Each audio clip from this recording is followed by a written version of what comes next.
Good morning, ladies and gentlemen. You're listening to Right Side Up. My name is Mike Taglavia. Before we get into discussion, just curious, how was your weekend? Weather was not so great, but still, there's none of that, those white flaky things coming down too much, although I did wake up one morning to a little bit of it. But the rain came back, and we do need the rain. I'm not sure how far we are as far as getting back, recouping some of the losses because we've been in a drought, but I know that we're getting there. We're getting better, so better than we were. But I don't know about you, but I had a good weekend. I'm optimistic about the future of the state, both financially and safety-wise. I know people are very ticked off. We talk a lot about public safety. We're going to continue to talk about public safety on this program to keep people informed of what's going on and what we're trying to do to make the state safer.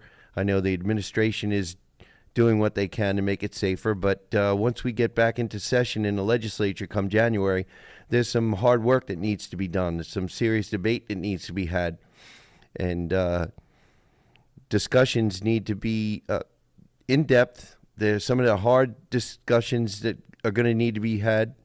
Some difficult decisions are going to need to be made, but there needs to be accountability, and I believe that's coming because I know in my district the people are fed up, and I'm sure if you're a Vermont resident and you're listening, you're probably fed up too with the state of the public safety situation. But I'm still optimistic. I'm very optimistic, and I'm optimistic not just for myself, but for the young people. We talk about young people on the show a lot, and it's because when you think about it, they're going to be running the place pretty soon.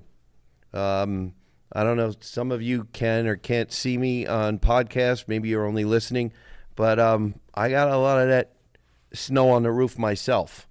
So we're going to be needing to work on getting our education system back on track, fix a couple of flat tires and get it rolling on all four, get some good rubber and get the engine tuned so we can put out some high quality educated students to help run the state in the very near future. And one of the reasons I wanted to talk about this is because of an article I found on FYIVT, Dave Sulia's website, and it talks about one part of the education system. The title of the article is "If It Ain't Broke: How New Math Broke America's Grip on Numbers." For generations, American students were taught math in a straightforward, structured way. Learn the rules, master the steps, practice until it sticks. It wasn't glamorous, but it worked. Students learned that 2 + 2 = 4, not just as a memorized phrase, but as a cornerstone of logic, a small piece of order in a world governed by rules. Somewhere along the way, that confidence was dismantled. Beginning in the 1990s and accelerating with the Common Core state standards in the 2010s, American education policymakers sought to, quote, modernize math instruction. The stated goal was reasonable: help students understand why math works, not just how. But the result has been a system so abstract and bureaucratic that many parents and even teachers struggle to follow it. Vermont remains part of that experiment, still aligning its math curriculum with Common Core as of 2024, despite years of flat test scores and growing classroom frustration. The numbers tell the story. Falling behind by standing still. Data from international assessments like PISA, Program for International Student Assessment, and TIMSS, TIMSS, Trends in International Mathematics and Science Study, show a sobering picture. Over the last 20 years, U.S. math scores have stagnated or declined.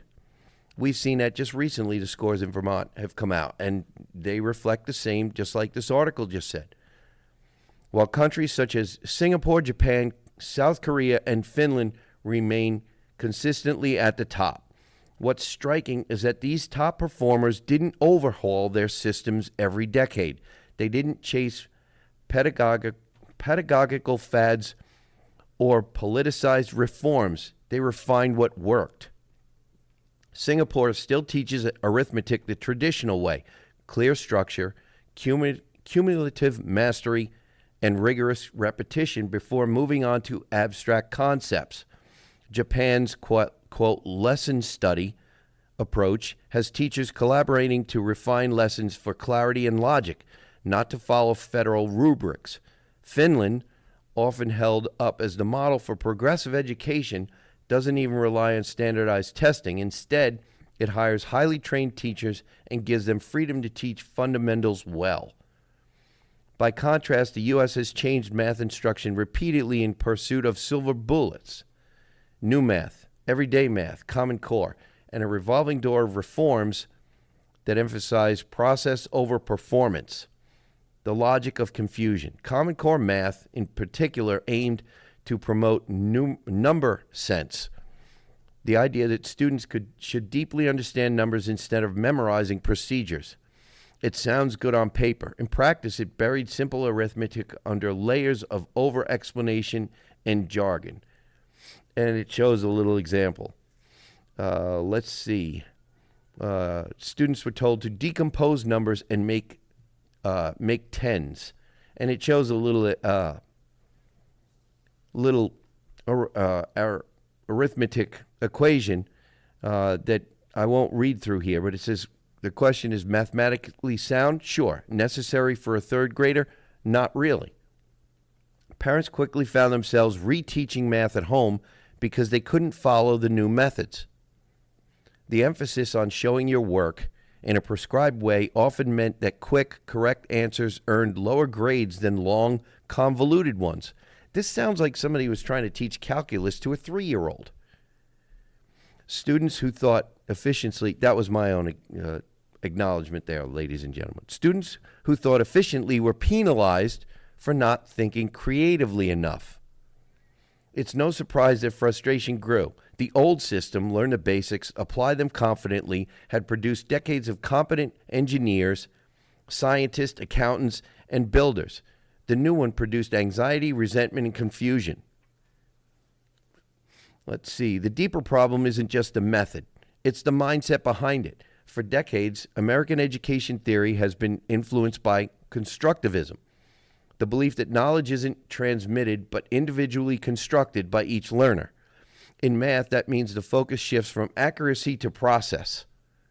A wrong answer is tolerated if the reasoning is valid. Maybe that's why we've got so much trouble in government, ladies and gentlemen. Even if your reasoning is valid, at the end of the day, if your solution doesn't work, it should be scrapped, not refigured in another way that's not going to work. Let's see, back to the article here. But math doesn't bend that way. 2 plus 2 doesn't equal 5 because the student tried their best. It equals 4, period. And every working system of logic, from algebra to engineering, depends on that consistency. By turning math into a form of personal expression, Common Core and similar reforms blurred the line between understanding math and feeling good about math. I just have to break from this. Can you imagine an engineer feeling good about the math that he did while watching the building he engineered fall down? This is, holy cow. The result, students who can talk about how they thought through a problem but can't reliably solve one. The bureaucratic trap. Here we go.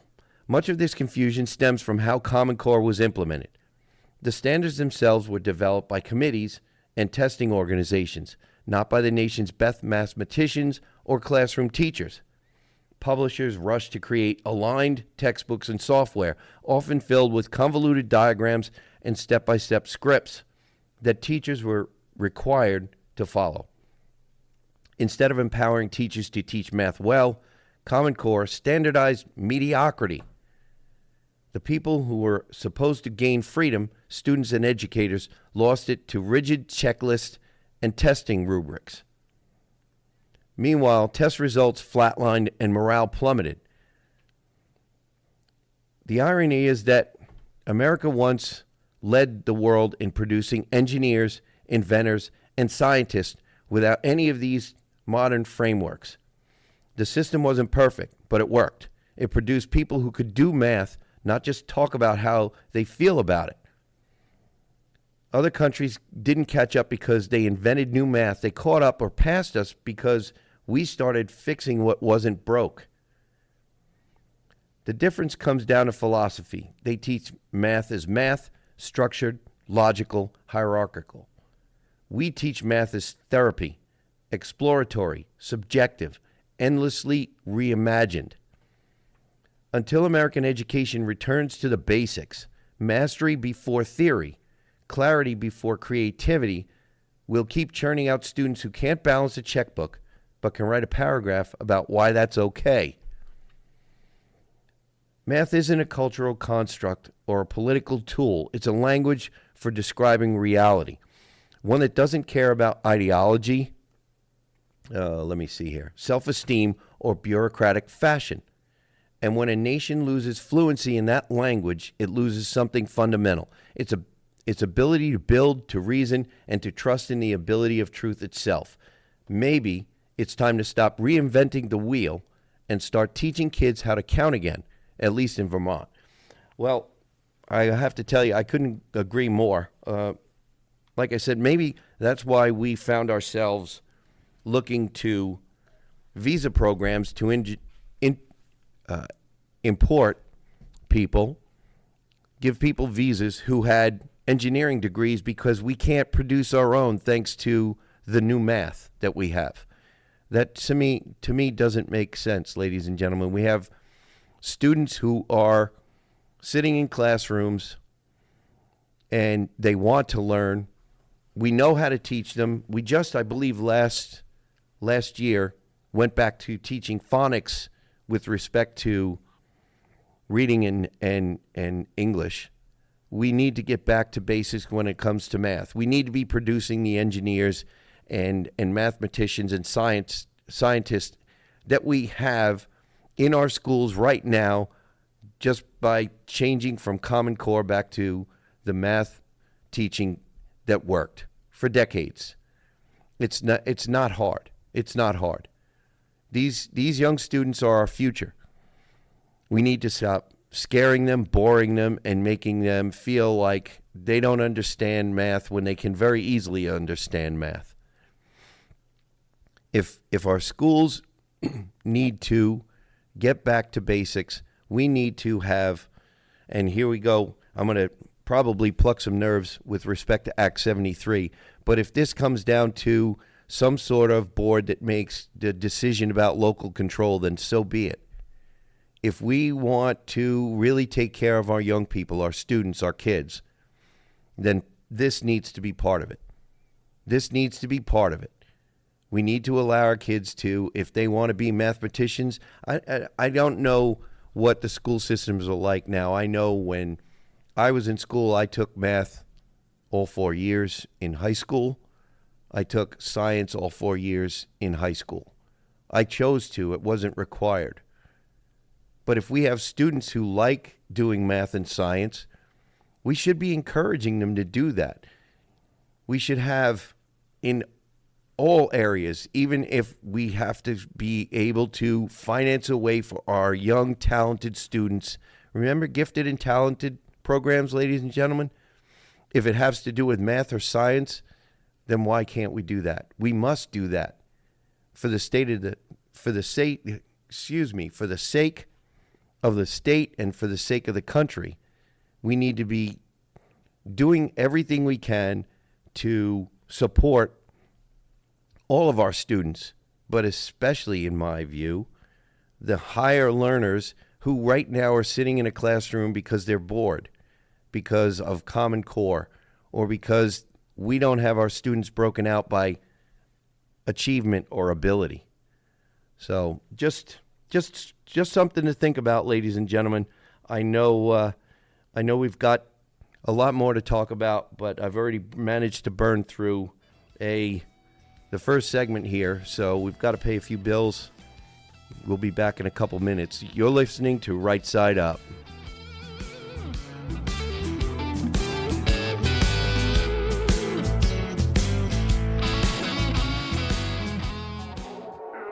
Hey, this is Steve from Granite Croc. I'd like to thank Mike Tagliavia and Right Side Up for being part of Granite Croc and Grok Media LLC's podcast network.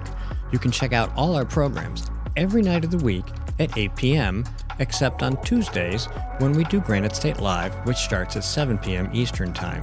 Please make sure to check out all our programming, including Grok Talk, Granite State Live, Justice for All, Right Side Up, Manch Talk, The New England Take, and our newest edition, The Elsa Kurt Show. You can also check out content from Shadowband, The Blue Collar Intellectual, The Generation Report, and The Vermont Podcast.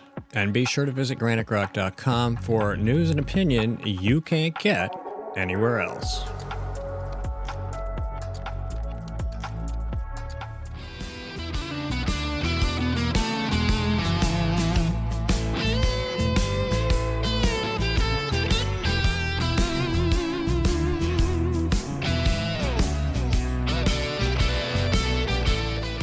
Welcome back, ladies and gentlemen. You're listening to Right Side Up. My name is Mike Taglia.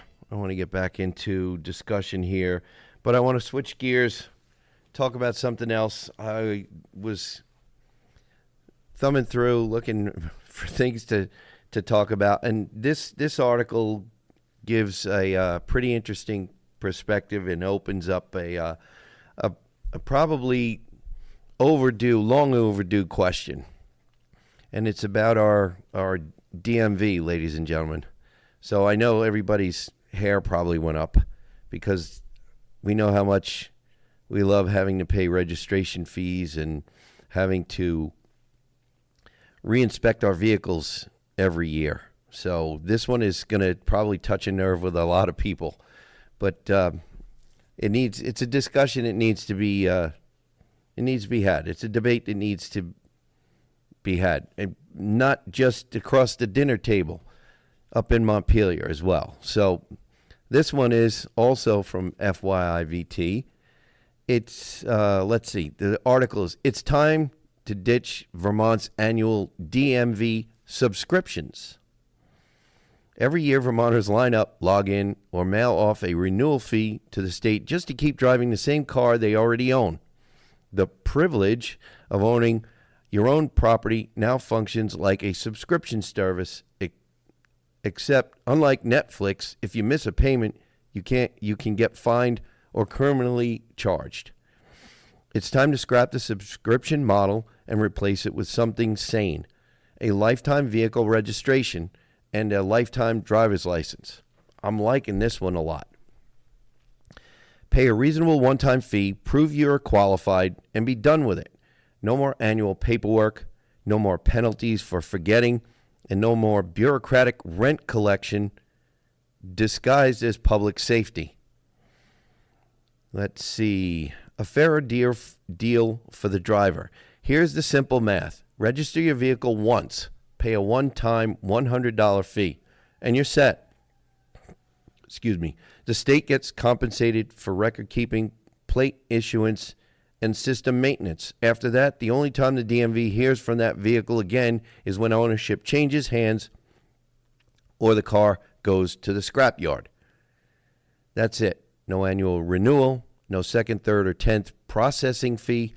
You sell it, the title transfers, you junk it, the record closes, end of transaction. This sounds just so simple that I'm sure in Montpelier they will just lose their hair over it.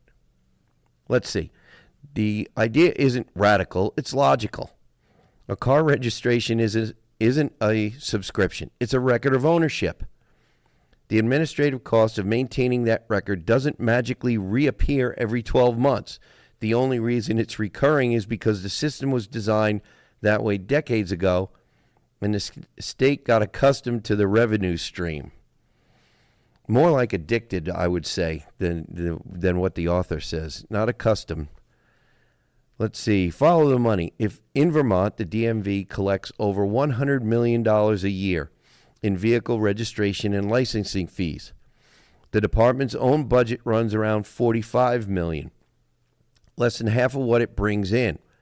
The rest gets funneled into the state's transportation fund, which supports road and bridge maintenance.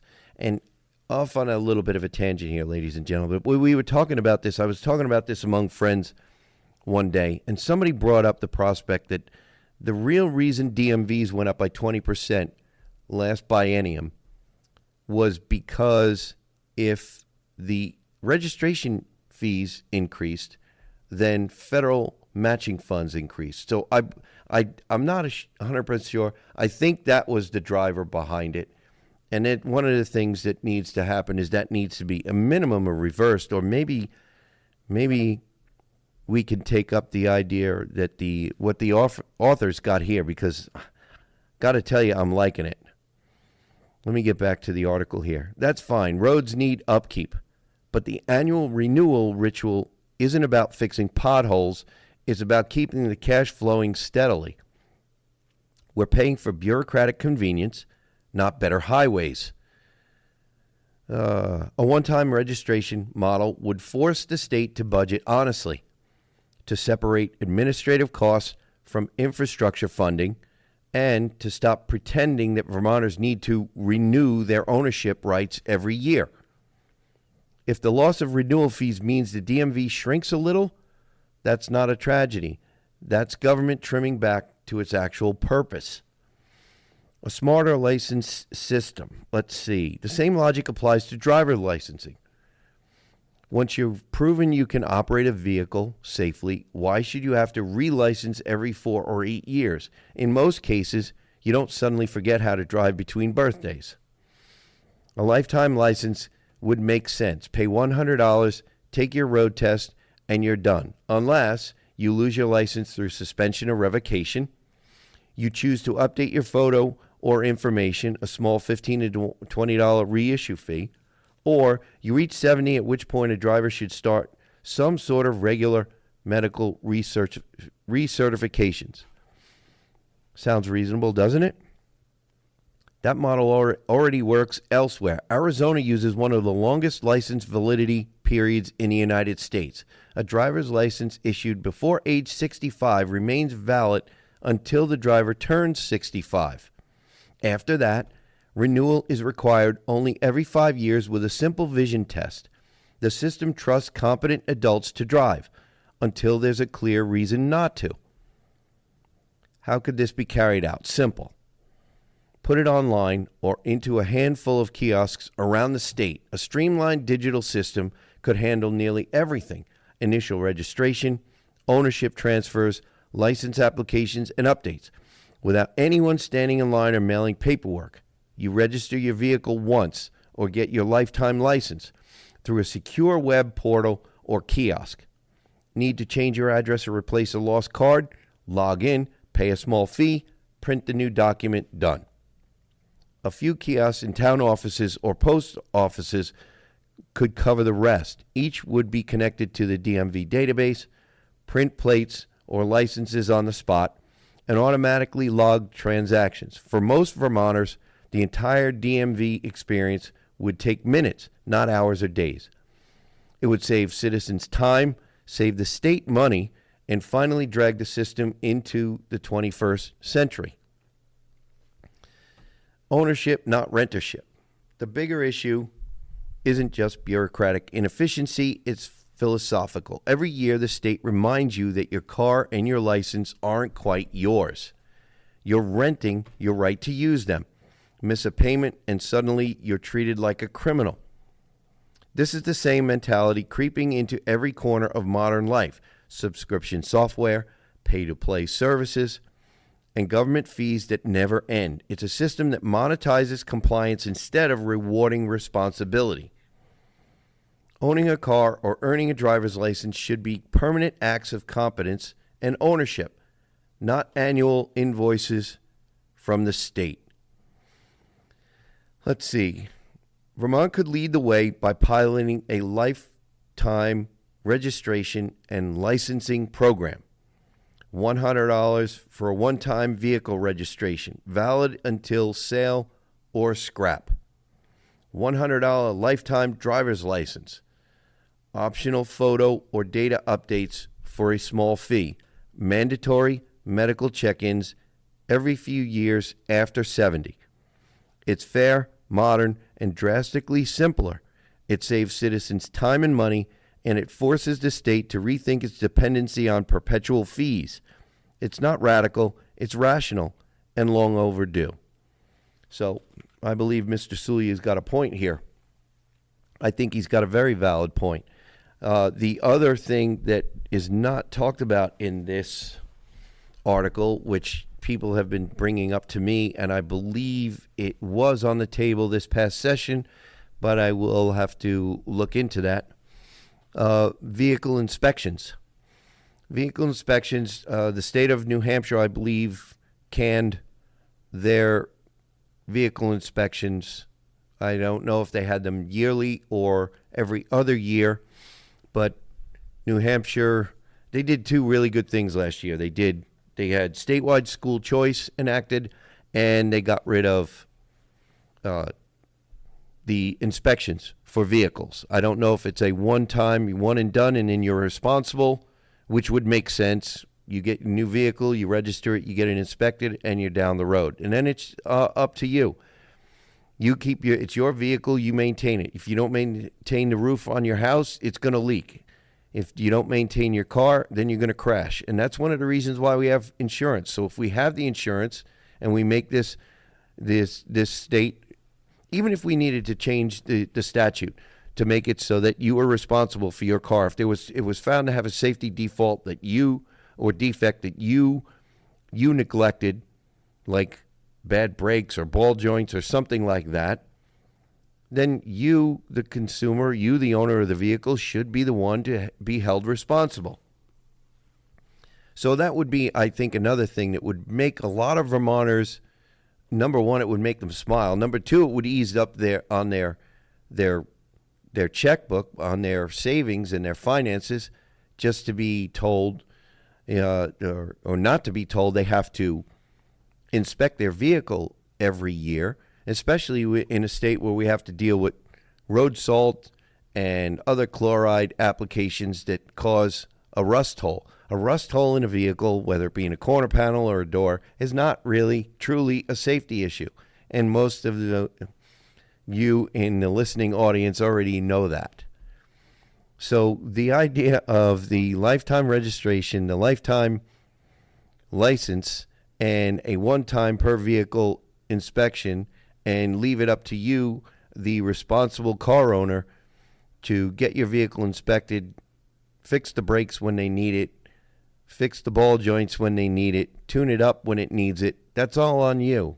Patch the hole if it's big enough, or if it's not going to be something that's going to cause your car to break in half going down the road, then it's up to you. Let you fix it. Put a little bit of money, or actually, over the life of a vehicle, how much money would that put in your pocket? It would put a whole lot of money back in your pocket. I know, ladies and gentlemen, I'm a truck owner, and at least two of my trucks cost more than $700 for a registration. That's a lot of money. And I get, like the author said, we do need to fix our roads, maintain our roads and bridges. I'm all for maintaining our roads and bridges, but the way the system is set up, the author, I don't know what you think, but I think he makes a good point. When it's just like property taxes. Are we renting our homes, or do we own them? Are we renting our vehicles, or do we really truly own them? So these are the things that we need to be talking about. We need to be figuring out ways to streamline, like the author said. Can the system be streamlined? Will it save the consumer money? And if we have to actually get down to, okay, our transportation fund needs this amount of money, find a way that we get X amount of money. But to force people into these higher and higher registration fees, I think the author makes a really good point. He really does. So I'm very happy that we have a lot of good, reliable sources for conversations here on Right Side Up. I'm really happy for that. So the next part of this, I think in the next segment we're gonna talk a little bit more about probably a little bit more about education, because I know it's still on people's minds. But I think it's a good thing that we're having this debate. These debates are being had on school boards. They're being made with the task force, the redistricting task force. It's still on people's minds. Like with the first segment, we talked about math scores. Our students need to be given a quality education, so whether they're going to college or whether they're going into a trade, they can hit the ground running right after they graduate high school. There was a time in this state, in this country, where that pretty much was the case, and it's not today, ladies and gentlemen, and we need to get back to basics. So we're going to take a break for a couple minutes, pay some bills. You're listening to Right Side Up.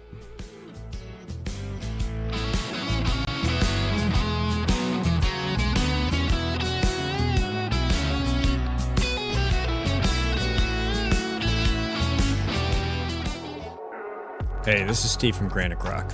I'd like to thank Mike Tagliavia and Right Side Up for being part of Granite Grok and Grok Media LLC's podcast network. You can check out all our programs every night of the week at 8 p.m., except on Tuesdays when we do Granite State Live, which starts at 7 p.m. Eastern Time. Please make sure to check out all our programming, including Grok Talk, Granite State Live, Justice for All, Right Side Up, Manch Talk, The New England Take, and our newest edition, The Elsa Kurt Show. You can also check out content from Shadowband, The Blue Collar Intellectual, The Generation Report, and the Vermont Podcast. And be sure to visit granitegrok.com for news and opinion you can't get anywhere else.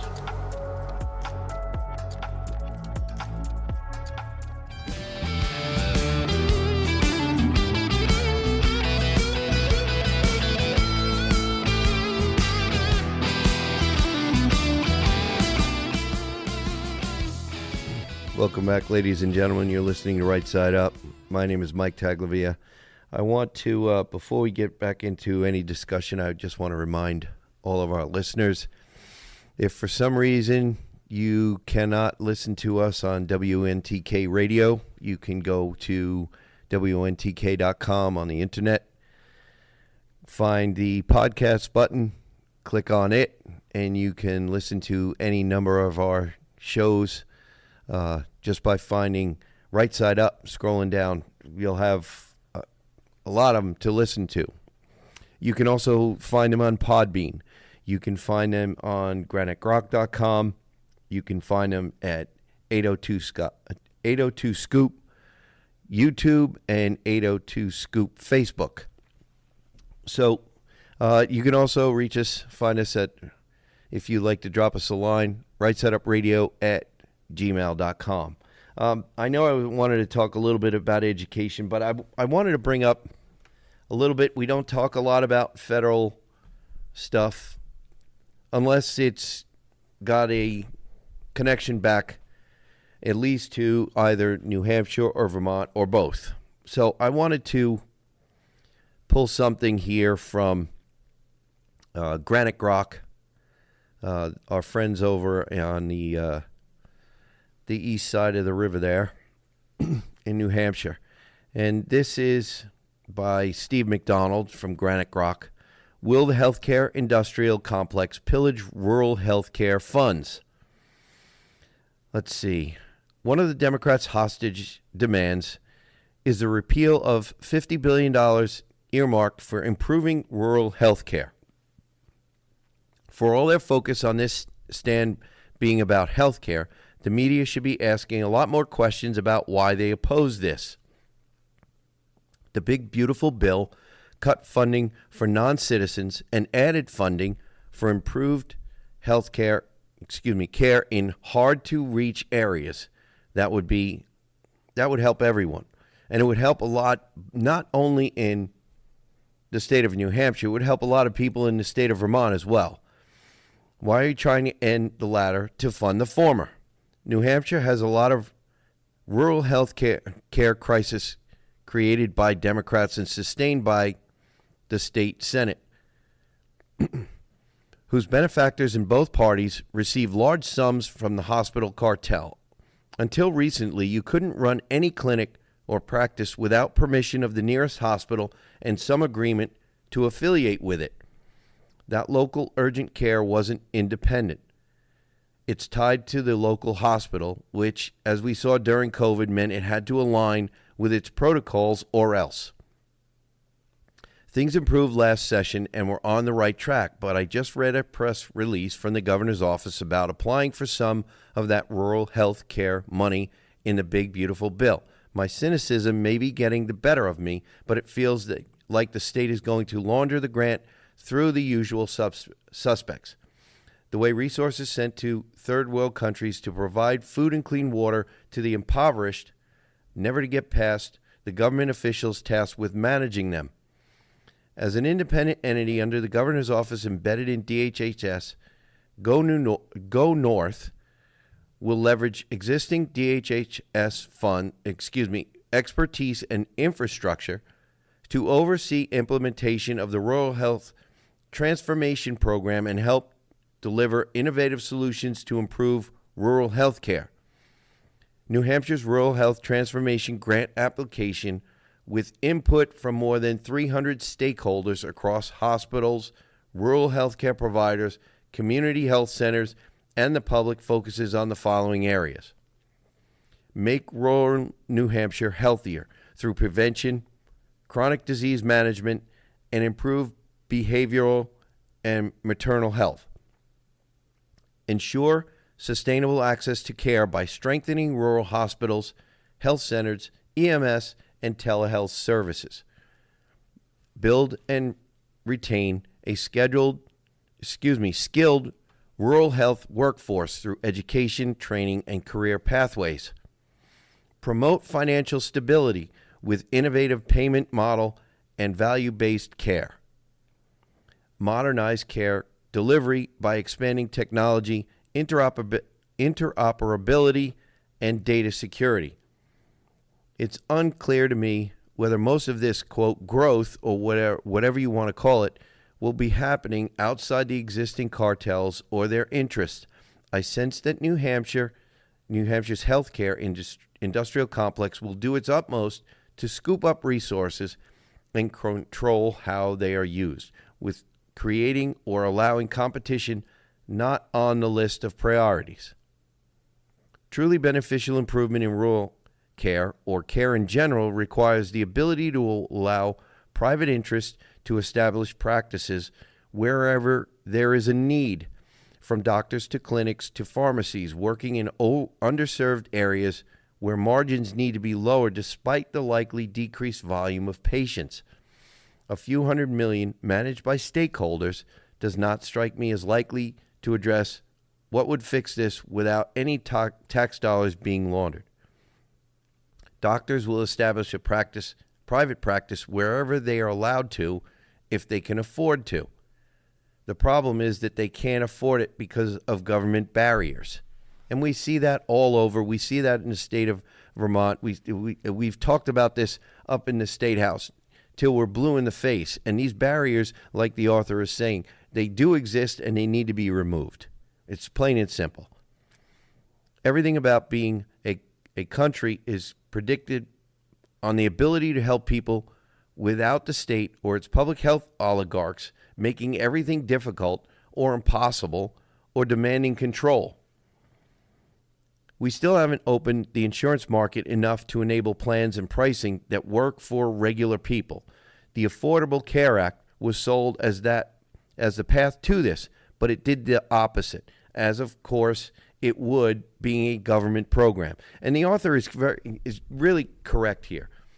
Without subsidies, the Affordable Care Act would be proven to be more expensive and less serving to anybody who wants health insurance. I know for myself and my family, healthcare costs skyrocketed after the, quote, Affordable Health Care Act. And I'm sure many of you listening saw the same increases.